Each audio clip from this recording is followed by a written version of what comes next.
और अजब कुमारी जीत रही थी, लेकिन फिर भी उसने अंत में ठाकुर जी को जिता दिया। सब जगह जय जयकार होने लगी, गिरिराज धरण की जय, गोवर्धन नाथ की जय, श्रीनाथ प्यारे की जय।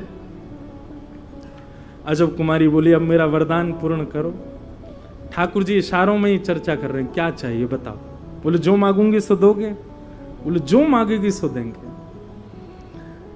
पिता से आज्ञा मांगी कि ब्रजवास दे दो, तो पिता तो मान नहीं रहे हैं, और पिता की आज्ञा के विरुद्ध जाकर के मैं ब्रज में रहना नहीं चाहती, उनको पीड़ा देकर के यहां रहूं ये मेरा मन नहीं है।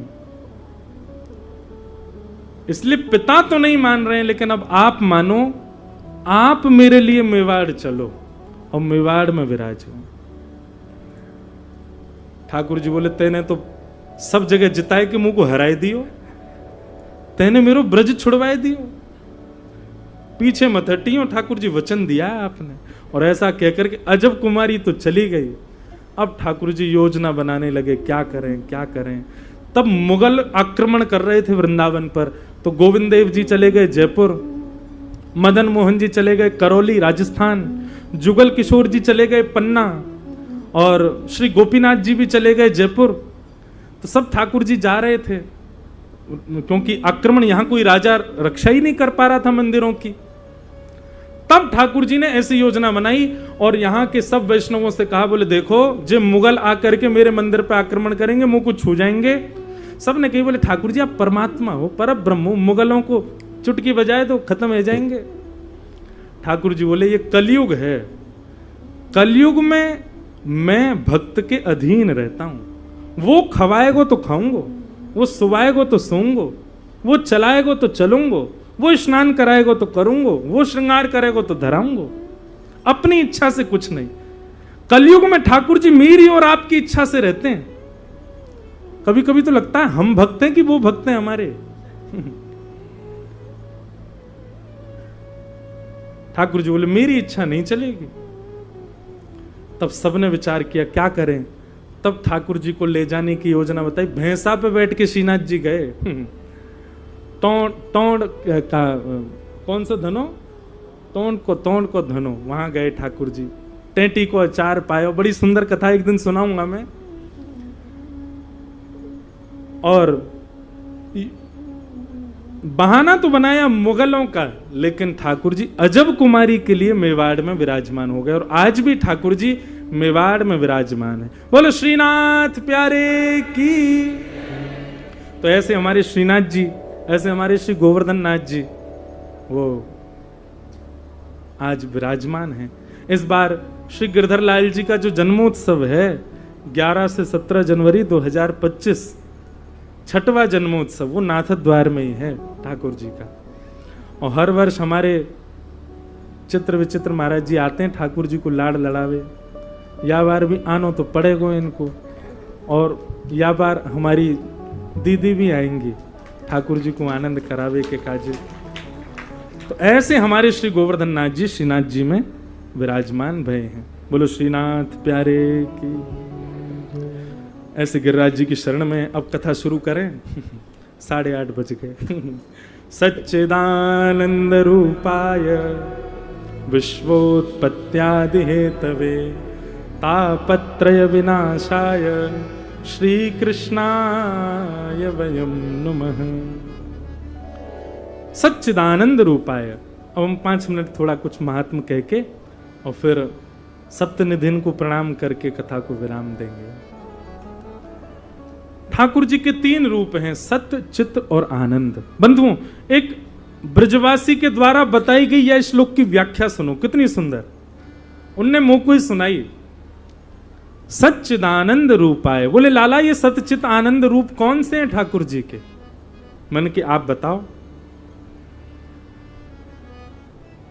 तब वे कह रहे हैं कि ठाकुर जी को सत्स्वरूप है यमुना जी। ये ठाकुर जी को सत्स्वरूप है, अनादि हैं यमुना जी, आज की नहीं, अनादि हैं, सत्य हैं। तो ठाकुर जी को सत्स्वरूप वृंदावन में श्री जमुना जी, ठाकुर जी को चैतन्य स्वरूप ब्रजमंडल में यहां के ब्रजवासी। आप हमारी बात बिल्कुल सत्य मान लीजिए। आप किसी भी ब्रजवासी को एक बार कृष्ण मान करके देख तो लीजिए। आपको कुछ तो अनुभव होगा। और चाहे वो ब्रजवासी कैसे हो क्यों ना हो, कितनों अल्लड़ हो, कितनों गलत बोल रहे हो, कितनों कछु कर रहे हो, आप वहां में एक बार कृष्ण की भावना रख के देखो, आपको अनुभव होगा। और ये बात मैं निश्चित कह रहा हूं। ठाकुर जी को चैतन्य स्वरूप कौन है ब्रजमंडल में? ब्रजवासी। ब्रजवासी वल्लभ सदा मेरे जीवन प्राण, इनको नाही बिसारियो मोहे नंद बाबा की आन। ठाकुर जी नंद बाबा की सौगंध खा के कह रहे हैं, मैं सबको भूल जाऊंगा लेकिन ब्रजवासी इनको कभी ना भूल सकूं। इतने प्रिय हैं ठाकुर जी को ब्रजवासी। तो ब्रजवासी ठाकुर जी के चैतन्य स्वरूप, यमुना जी ठाकुर जी की सत स्वरूप, और श्री वृंदावन धाम ठाकुर जी को आनंद स्वरूप, सच्चिदानंद रूपाय। तो सत श्री यमुना जी, चैतन्य श्री ब्रजवासी और आनंद श्री वृंदावन, ये तीन रूप हैं ठाकुर जी के वृंदावन में। इन तीनन को पहले प्रणाम करो। विश्वोत्पत्त्यादि हेतवे, विश्व की उत्पत्ति आदि के जो हेतु हैं, तापत्रय। अच्छा एक बात बताएं, मार्कंडे ऋषि ने प्रार्थना की कि मुझे प्रलय का दर्शन करना है, तो मार्कंडे ऋषि को प्रलय जब दिखाई दिया तो हिमालय की चोटी भी समुद्र में डूब गई। उन्होंने दर्शन किया, सब कुछ डूब गया, ब्रह्मा जी का भी प्रलय हो गया, लेकिन उस प्रलय कालीन समुद्र में एक एक उनको दिखाई दिए जो डूबे नहीं। कौन? करार विंदेन पदार विंदम, मुखार विंदे विनवेशयन्तम, वटस्य पत्रस्य पुटे शयानम, बालम मुकुंदम मनसा स्मरामि, श्री कृष्ण गोविंद हरे मुरारे, हे नाथ नारायण वासुदेव, जिहुवे पिब स्वामृतमेत देव, गोविंद दामोदर माधवेति। चाहते तो शंख चक्र गदा पद्मधारी चतुर्भुज रूप में भी दिख सकते थे, चाहते तो गिरवरधारी रूप में भी दिख सकते थे, चाहते तो त्रिभंग लली ठाकुर जी भी दिख सकते थे, चाहते तो अर्जुन को विराट रूप दिखाने वाले ठाकुर जी भी दिख सकते थे। अरे भाई, जब व्यक्ति को अपनी सत्ता दिखानी होती है ना, तो वो अपने सर्वश्रेष्ठ रूप में प्रकट होता है। लड़की वाले देखने आ जाएं तो लड़का कितना भी बुरा हो फेयर एंड लवली जरूर लगाता है, वादना वो वाला कुर्ता पहन के आएगा जो सबसे सुंदर हो। उस दिन भले ही दोस्त से मांग करके परफ्यूम लगावे, लेकिन आज भाई अच्छा दिखना है उसको। कितनों कारो हो, वादना गोरो ही लगे। दुल्हा जिस दिन घोड़ी चढ़ता है उस दिन सबसे सुंदर बन के आता है। क्यों? क्योंकि वो साल भर, जीवन भर का एक ऐसा दिन है कि उसको प्रमाणित करना है कि मैं कैसा हूं। सब चर्चा करेंगे भाई आपस में। जब मार्कंडी ऋषि ने वरदान मांगा कि मुझे प्रलय का दर्शन करना, ठाकुर जी अपने किसी विराट रूप का दर्शन कराते, ठाकुर जी अपने चतुर्भुज रूप का, ऐश्वर्य रूप का दर्शन कराते, लेकिन ठाकुर जी ने कौन सा दर्शन कराया? बोले करार विंदेन पदार विंदम। अपने दोनों हाथों से अपना एक पैर पकड़ा है ठाकुर जी ने। और कितने बड़े ठाकुर जी हैं? बोले ऐसे हैं 3.5-4 महीना के ठाकुर जी। इतने बड़े ठाकुर जी हैं कि बस करवट ले सकें और कछु ना होगो। और ऐसे ठाकुर जी भी कैसे? बोले गद मदरा से ठाकुर जी, मोटे ताजे,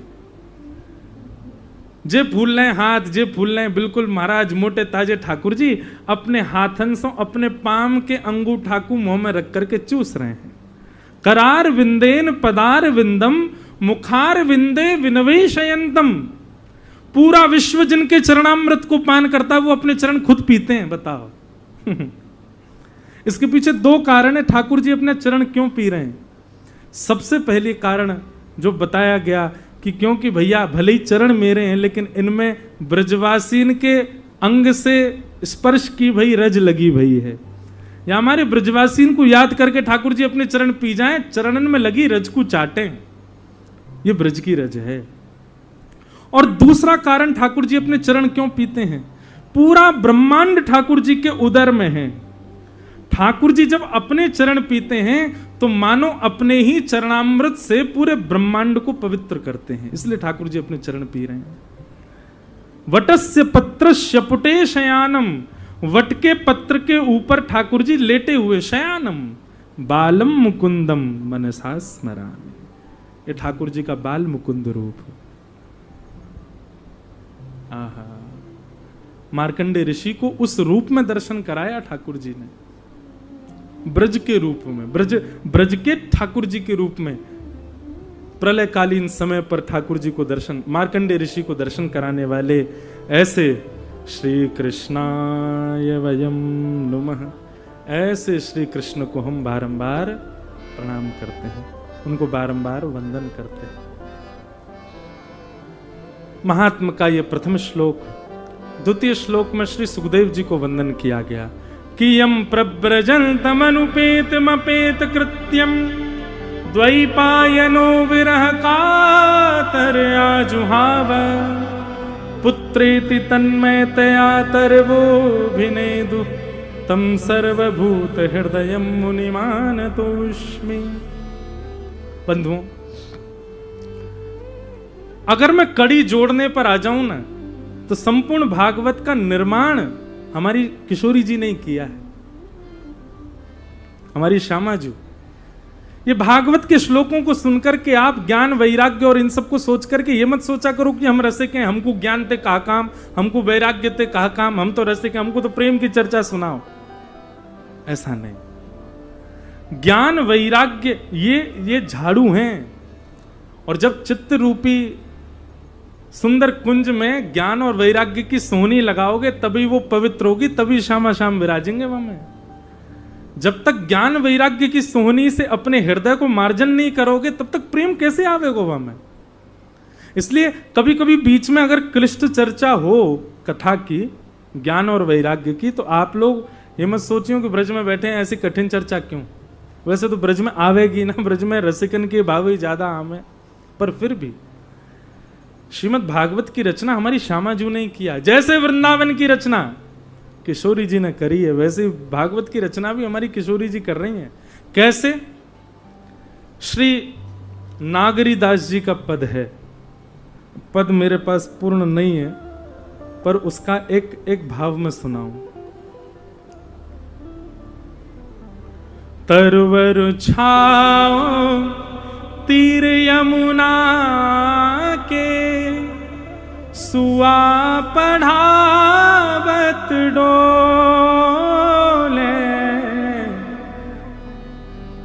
नेत्र बंद करके दर्शन करो। तरुवर छाओ, पेड़ सब झुके हुए हैं, उनकी छाया है। कहां पर? तीर यमुना के, यमुना जी के पुलिन पर। और तप्त कांचन गौरांगी हमारी श्यामा जी अपनी भुजा को ऐसे ऊपर करके, वह भुजा के ऊपर एक सुआ, सुआ यानी कि तोता, सुआ पढ़ावत डोले। किशोरी जी वाकु पढ़ा रही हैं। कहां पढ़ा रही हैं? कृष्ण, माधव, मधुसूदन, मोहन, मुरारी, ये सब नाम याद करा रही हैं। इतना सुंदर पद है, अभी मेरी स्मृति में आपके पास होगा, देखो आ जाए तो अभी सुना दें, नहीं तो कल सुनाएंगे। किशोरी जी ने सुकाचार्य जी को पढ़ाया, उस तोता को पढ़ाया, माधव, मधुसूदन, मुरारी, हरि, सारे नाम याद कराए। तोता ने सारे नाम याद कर लिए।